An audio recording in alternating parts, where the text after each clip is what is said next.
Saroj aunty, आपकी तो पूरी जवानी ये मालिक लोगों की सेवा में निकल गई। कुछ पैसा बुढ़ापे के लिए जोड़ भी पाई हो? अरे कहाँ, तब भी घर मुश्किल से चलता था और अब भी खींचतान के ही चल पा रहा है। अब तो उतना काम भी नहीं हो पाता।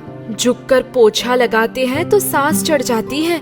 कभी भी बोल देंगे, जा सरोज घर बैठ, अब तेरे बस का नहीं है इतना काम करना। फिर क्या करूँगी? हमारी तो कोई पेंशन होती नहीं है कि बुढ़ापा कट जाए। पता नहीं क्या होगा। अरे दुर्गा, तुम्हें आज इतनी देर कैसे हो गई? हाँ, देर हो गई। लक्ष्मी को अस्पताल से मरहम पट्टी करवा के आ रही हूँ। क्या हो गया लक्ष्मी को? जहाँ लक्ष्मी काम करती है, पंखा साफ करने के लिए रोज चिक-चिक कर रही थी, तो आज लक्ष्मी समय निकालकर पंखा साफ कर रही थी। स्टूल पर स्टूल चढ़ाकर साफ कर रही थी। स्टूल खिसक गया और लक्ष्मी नीचे गिर गई। उसको काफी चोट आई है। मैडम और सरजी दोनों घर पर थे। ना कोई अस्पताल ले गया, ना ही मरहम पट्टी करवाई, बल्कि लक्ष्मी को ही डांटने लग गए कि उसकी अपनी लापरवाही से ऐसा हुआ है। वो तो लक्ष्मी ने किसी तरह मुझे फोन किया तो मैं उसको अस्पताल लेकर गई। एक्सरे करवाया। ना उसके पास पैसे थे, ना मेरे पास।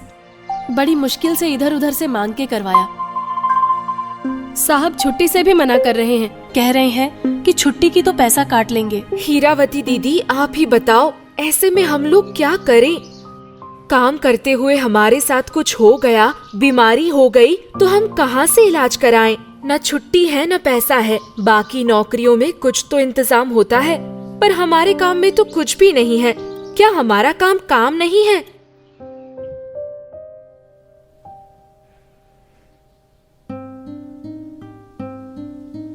अमृता दी और कैलाश भैया, जागोरी ने जो घरेलू कामगार महिलाओं के व्यावसायिक स्वास्थ्य पर जो स्टडी किया है, उसके बारे में ज़्यादा से ज़्यादा घर कामगार बहनों को बताना ज़रूरी है, क्योंकि उस स्टडी में हमारी सारी बहनें शामिल नहीं हो पाई थीं। हाँ, ये तो उनका मुद्दा है, उनको तो पता होना ही चाहिए। जब हमने ये रिपोर्ट रिलीज किया था, तब भी कई बहनें काम की वजह से उसमें शामिल नहीं हो सकी थी। क्यों ना हम कामगार बहनों के साथ उनकी बस्तियों में मीटिंग रखें? वहीं हम घरेलू कामगारों के व्यावसायिक स्वास्थ्य के बारे में जो रिपोर्ट है उसको रखें।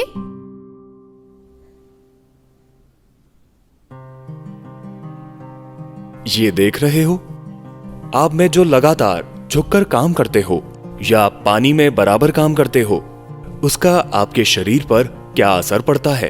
हाँ, मेरे कमर और कलाइयों में बहुत दर्द होता है। रात को मरहम लगा के सोना पड़ता है। इलाज के लिए पैसा तो दूर, अस्पताल जाने के लिए छुट्टी भी नहीं मिलती। पास के प्राइवेट डॉक्टर के पास जाना पड़ा। पैसा तो खर्च हुआ ही, पर पता नहीं कैसा डॉक्टर था, बीमारी बिगड़ गई थी। हाँ, और कई बार माहवारी में हम लोगों को पैड बदलने की जगह नहीं मिलती, तो मुझे तो कई बार पेशाब का इन्फेक्शन भी हो गया। यही नहीं, तुम लोगों को गौरी याद है? उसका ऑपरेशन से बच्चा हुआ था। डॉक्टर ने भारी काम के लिए मना किया था, पर नौकरी जाने के डर से वो 10 दिन बाद ही काम पर चली गई थी। उसका टाका पक गया था। आप लोग बिल्कुल सही कह रहे हो। रिपोर्ट में भी यही कुछ आया है। बीमारी में इलाज के लिए छुट्टी नहीं मिलती, तनख्वाह कट जाती है, खराब केमिकल की वजह से त्वचा वाले रोग हो जाते हैं, भूखे प्यासे सुबह से शाम तक काम करते रहते हो, सांस लेने तक की फुर्सत नहीं मिलती, जिससे एसिडिटी जैसी दिक्कतों के बारे में बहनों ने बताया है। लक्ष्मी दी जैसी घटनाएं भी होती हैं।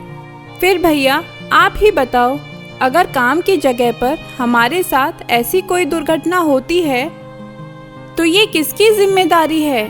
हमारे लिए बीमा जैसी कोई सुविधा क्यों नहीं है?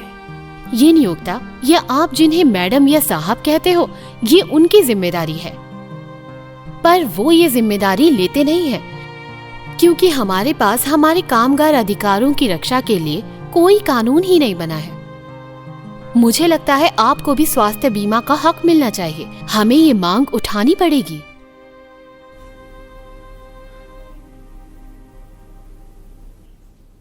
जब तक घरों को जहां घरेलू कामगार काम करते हैं काम की जगह के तौर पर पहचान नहीं मिलेगी और जिनसे वेतन लेती हैं उन्हें नियोक्ता के तौर पर कानूनी मान्यता नहीं मिलेगी, घरेलू कामगारों के काम की स्थिति में सुधार होना मुश्किल है। बिल्कुल, किसी भी कामगार को काम की जगह पर बुनियादी सुविधाएं जैसे शौचालय, पीने का पानी इस्तेमाल करने का हक, लंच करने या आराम के लिए थोड़ा ब्रेक तो मिलना ही चाहिए। और किस तरह का भेदभाव इनके साथ घरों के अंदर किया जाता है आप जानते ही हैं। यही नहीं, घरेलू कामगारों के वेतन न्यूनतम वेतन से कोसों दूर हैं। ना तो कोई निर्धारित छुट्टी है, छुट्टी अगर लेती है तो पैसे काट लिए जाते हैं। और काम की जगह पर उनके साथ किसी तरह की दुर्घटना होती है या उनके स्वास्थ्य पर उनके काम का किसी तरह का असर होता है तो उन्हें न कोई मुआवजा मिलता है, ना ही नियोक्ता की तरफ से कोई सहायता। आपने देखा ही है, घरेलू कामगारों के व्यावसायिक स्वास्थ्य पर हमारी जो रिपोर्ट है वो सीधा सीधा दिखा रही है कि घरेलू कामगारों के व्यावसायिक स्वास्थ्य का मुद्दा कितना गंभीर है। घरेलू कामगारों के लिए ईएसआई जैसी बीमा सुविधा होनी चाहिए, बल्कि मैं तो कहूँगा कि ईएसआई के दायरे में घरेलू कामगारों को लाने की कोशिश होनी चाहिए। दिनेश भाई, मैं आपसे बिल्कुल सहमत हूँ। ईएसआई जैसी सामाजिक सुरक्षा बीमारी, दुर्घटना से स्थायी या अस्थायी शारीरिक अक्षमता जैसी स्थिति में कामगारों के हितों की रक्षा करेगी।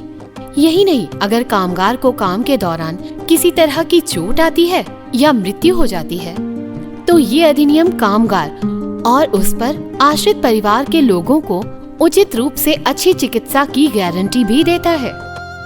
ये अधिकार तो घरेलू कामगारों को मिलना ही चाहिए। हाँ, लेकिन जैसी स्टडी जागोरी ने घरेलू कामगारों के व्यावसायिक स्वास्थ्य पर की है, क्या सरकार ऐसे सर्वे देश भर में नहीं कर सकती है? हाँ हीरावती बहन, हमें योजना बनानी होगी, फिर हम आंकड़ों के साथ श्रम मंत्रालय से बात कर सकते हैं। साथ ही हमें अपनी घरेलू कामगार बहनों तक भी इसकी जानकारी पहुंचानी होगी कि उनका स्वास्थ्य कितना जरूरी है और उनका ये काम उनके स्वास्थ्य पर क्या असर डाल रहा है। वो एकजुट होकर अपने स्वास्थ्य के अधिकार के लिए आवाज उठाएं। ये आवाज घरेलू कामगार बहनों की तरफ से आनी चाहिए।